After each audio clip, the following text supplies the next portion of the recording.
Decentralized, digital, and cryptographically protected currencies are a relatively new invention, with Bitcoin's creation, considered by investors as the original cryptocurrency, happening just over a decade ago. With the growth of their popularity in recent years, so has the concept of blockchain coming to the spotlight.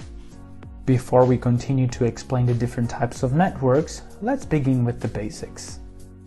Public blockchains, where cryptocurrencies are usually built on, are simply an open, decentralized database where every transaction can be recorded and checked by all the network's community spread across the world. This digital ledger is public and everyone running the software can verify and attest for its validity.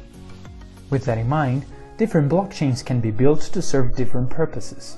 While Bitcoin's blockchain is more limited and functions as a peer-to-peer digital cash system, Ethereum's blockchain, on the other hand, was built with the capacity to incorporate hard-coded smart contracts that execute and enforce the fulfillment of specific functions when some conditions are met. Such functions can be a simple agreement between two parties, like in a transaction, or a more complex combination of smart contracts that interact with each other to form an operational platform. This allows for a vast variety of decentralized apps, or simply dApps, that provide different services using Ethereum's ledger to record its transactions. So cryptocurrencies are like applications built on top of these blockchains, and are usually paid out as rewards for the users verifying and validating the request on that network, keeping the system's soundness. To exemplify that, think of a CRM software. It can be built on top of various databases and used according to the specifications of each system. In the same way, different platforms can be built on a blockchain, as in the Ethereum's example mentioned previously, and these platforms can also have their own tokens traded on that network. This means that all the coins created in a blockchain as that system's currency and used as rewards for validators, such as BTC and ETH, or tokens built to support the dApp, are native to the blockchain they were built into.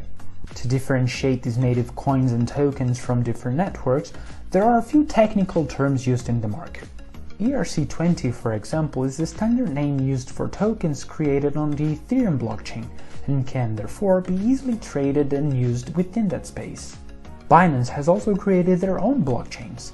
The first was Binance Chain, with native tokens identified as BEP2 tokens, containing interesting features such as the possibility for interoperable deposits and withdrawals, which means that you can deposit an ERC20 token to your Binance account and withdraw it as a BEP2 token, and vice versa.